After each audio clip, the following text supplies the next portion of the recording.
Bible مقدس کی تیسری کتاب احبار کی کتاب مختصر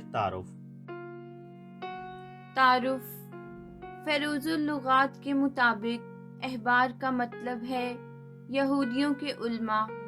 اسے کاہنوں کے قوانین، کاہنوں کا صحیفہ اور لاویوں کی کتاب بھی کہا جاتا ہے۔ اس کتاب میں قدیم اسرائیلیوں کے لیے عبادت اور پرستش کے قواعد و ضوابط اور مذہبی رسومات کے لیے آئین و احکام درج ہیں، اور کاہنوں کے لیے ہدایات ہیں جو ان سارے احکام پر عمل کرنے اور کرانے کے ذمہ دار تھے۔ کتاب کا خاص مضمون خدا کی قدوسیت ہے اور وہ طریقے ہیں جن کے مطابق لوگوں کو عبادت کرنی اور زندگی بسر کرنی چاہیے تاکہ اسرائیل کے قدوس خدا کے ساتھ رشتہ قائم رکھ سکیں۔